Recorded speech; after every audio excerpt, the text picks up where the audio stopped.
And she also lost a really heartbreaking election. But rather than giving up and licking her wounds, she went right back to work to fix the things that were going on in Georgia to make sure that in the next election they'd be competitive. And Stacey was incredibly successful in doing so. What she did that's really important is she said, look, there's certain things that need to be done and they're not being done. She didn't wait to hand that responsibility off to someone else. She didn't expect the party to step up and do it. She put together an organization that took care of doing what needs to be done to win. And that's precisely what I'm doing for the state of Florida. I'm so excited to introduce you to a new entity called Fight for Florida's Future. It's a political action committee that will fund and stand up a permanent, statewide, community-facing voter engagement machine and campaign support operation. There's some things you need to understand about Florida and how it functions to understand why simply another register voters GOTV effort is not going to do.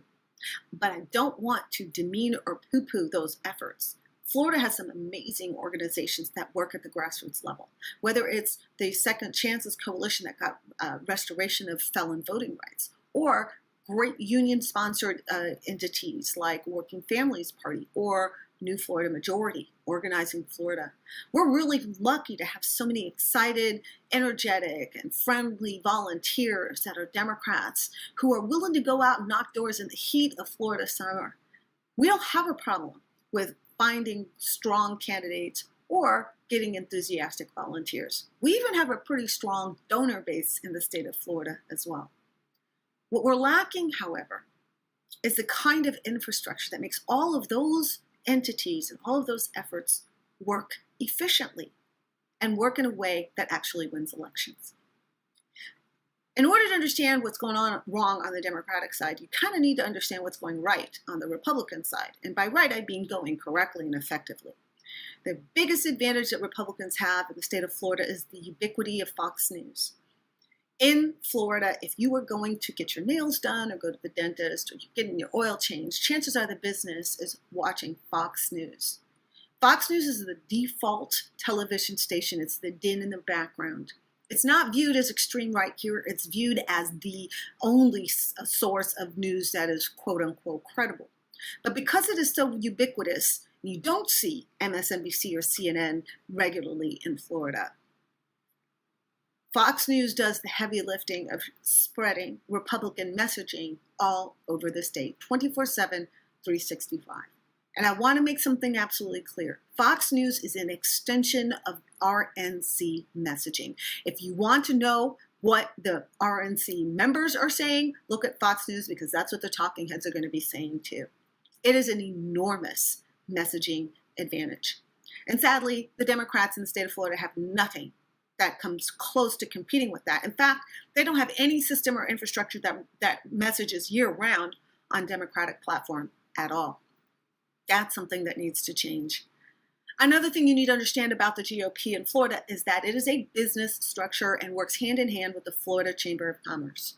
That means that it has permanent staff and permanent funding systems. It works on a data-driven platform, and it is able to keep operations going year-round. It doesn't wax and wane with election cycles.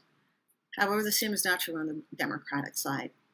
Lastly, you need to know that the Republican Party structures make just basic conversations, just recognizing other Democrats, complicated in our state. Most of our areas have HOAs and golfing communities where you're prohibited from demonstrating that you're politically inclined unless it's within just a few weeks of the election. And so Democrats are basically not allowed to communicate or share with each other that they're proud Democrats. What that means is that we don't talk about politics when we go to play golf or bridge. We don't talk about politics when we go shopping. We don't see it. We don't see Democratic presence in our state. The opposite, however, is not true. The Republicans see representation everywhere, from the governorship to the elected officials to Trump and Trumpism all over our state to Fox News. It is ubiquitous. And so we need to build something that makes Democrats proud, visible, able to connect to each other and influence one another. Fight for Florida's Future looks at what the Republican Party does well and says, we're going to build something that competes with that. From data gathering, permanent infrastructure, the ability to provide support to their candidates and campaigns, technical skills like language translation. Many of you know that we have many ethnicities in the state of Florida that have their own native languages. We need to provide to all candidates the ability to translate and put their materials in the languages in their district, and do that free of charge. We need to back up our candidates across the state rather than focusing exclusively on candidates in battleground districts. What happened in 2020 ought to be the neon sign saying that we need a change. What the Republicans have managed to do in Florida is to solidify their control of rural and small counties such that we can't even compete there. Pour millions and millions of dollars to compete in battleground districts and take those from us, and have enough left over to actually challenge us in the areas that we consider to be solidly blue, like Miami-Dade and Broward. In 2016, Miami-Dade was won with 67% of the vote, 67% Democrat. In 2020, that number went down to 53% Democrat. It's not that the Republicans were able to immigrate huge numbers of Republicans into our state, although they did have a strategic plan to recruit Republicans here. It's that they had much more sophisticated data and information to find Republicans, register them, and turn them out. They got into the business of making Republicans, not just turning them out.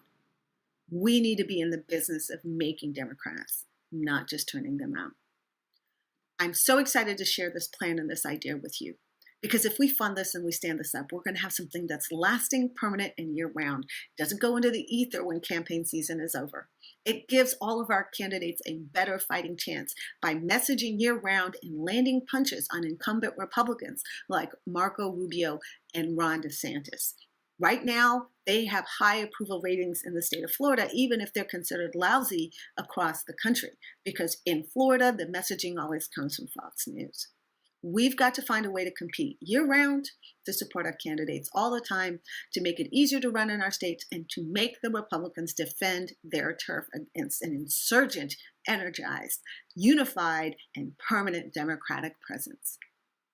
Please join me in supporting Fight for Florida's Future as a monthly benefactor at whatever level you can afford. If we do this and we do this right, we will pick up votes all over the state of Florida. We will energize our 900,000 African Americans in our state who are of age and not registered to vote. We will reach into new and growing communities like our migrant agricultural communities and our young people, of which 1.2 million will become eligible to vote between now and 2022. We need to be thoughtful, intentional, and systematic about everything we do to compete and win elections. And when we do, we will not only flip Florida blue, but we'll put those 29 electoral votes in the blue column now and for years and years to come. Thank you for taking the time to listen to this, and please join our battle with Fight